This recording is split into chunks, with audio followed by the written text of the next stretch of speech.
এখন আমরা যাইতেছি আস্তে আস্তে দুম্বার মার্কেট, সবগুলো ঘুরে দেখব, যেটা পছন্দ হয় সেটাই কিনবো। কিন্তু এখানে প্রচুর দুম্বা পাওয়া যায়।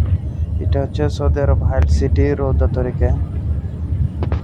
এখন আমরা যাব যেখানে দুম্বা কিনবো, সে ফার্মে যাব। চলেন আপনাদেরকে ঘুরে দেখে নিয়ে আস। আমরা চলে আসলাম ফার্মে। এখন আমরা ভিতরে যাব দুম্বা দেখার জন্য। যিনি গেট খুলছেন তিনি আমাদের বাংলাদেশের একজন, তিনি আমাদেরকে নিয়ে যাচ্ছেন। সেখানে যাচ্ছি দুম্বা কেনার জন্য। এগুলো হচ্ছে দুম্বার মতনই, এগুলোর একটা নাম আছে কিন্তু এগুলো আমরা জানি না নামটা কি।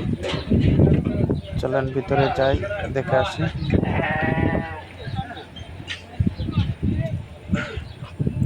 এখন এখানে একটা মজার ঘটনা আছে।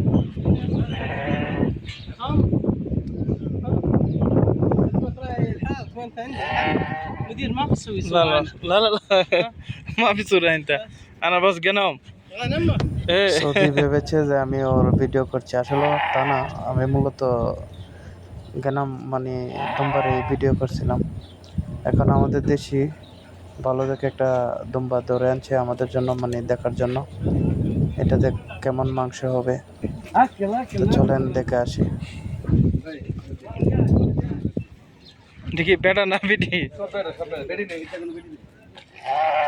সবসময় ছাগল দেখবেন এই জায়গাটা আছে না, এটা ফুল হলে ছাগল মাংস থাকবে বেশি, ওজন হবে বেশি। এটা যদি ফুল থাকে, এটা দেখবেন নরম, এটা কিচ্ছু নেই আমার তো মনে হয়, কিচ্ছু থাকবে না। এটা সব লোক ঈদের লাগে। এটি কত ছিল জানেন, করতে পারেন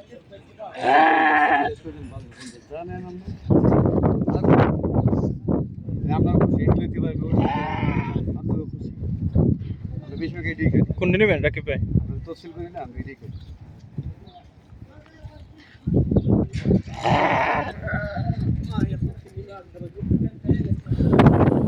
আমাদের দুম্বা আমাদের দেশি ভালো দেখে একটি চয়েস করেছিল, কিন্তু সেটা দাম।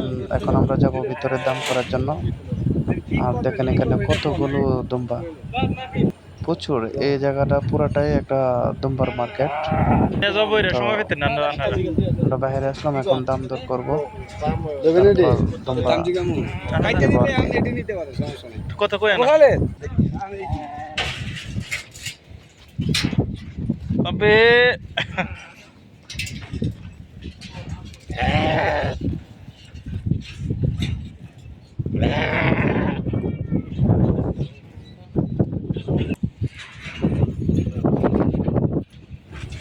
অবশেষে আমাদের সবকিছু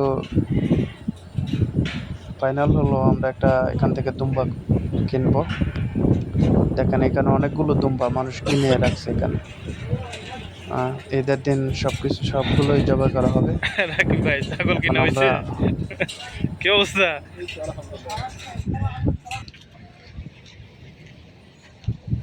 দেখেন আমি দাঁড়ানো ছিলাম, আমার পিছিয়ে দুম্বা এসে আমাকে মানে পট দিছে আর কি। দেখেন এই দুম্বাটা কত কিউট, সেটা আমার কাছে আসতেছে আমার মোবাইলটাকে খাওয়ার জন্য।